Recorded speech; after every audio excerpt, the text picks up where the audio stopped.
Welcome to the Slop Temple. We pray this video helps. You already have the basics: MongoDB installed and a shell or compass open. First, start Mongodb and verify the process is active.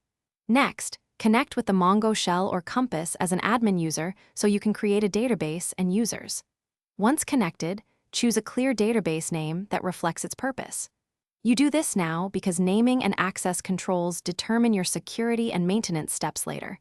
Make sure the service is running before proceeding. Now create the database and a proper user. In the shell type, use My Database to select or create it. MongoDB creates the DB when you insert data. Then run DB. Create user with a strong password and roles like read-write on that database because roles enforce principle of least privilege. Next, define your first collection and insert a sample document. This initializes storage and validates permissions.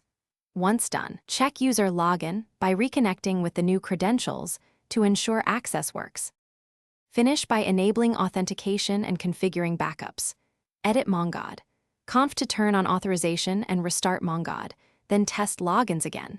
Set schema validation, indexes, and any replication or backup schedules so your database performs and recovers well.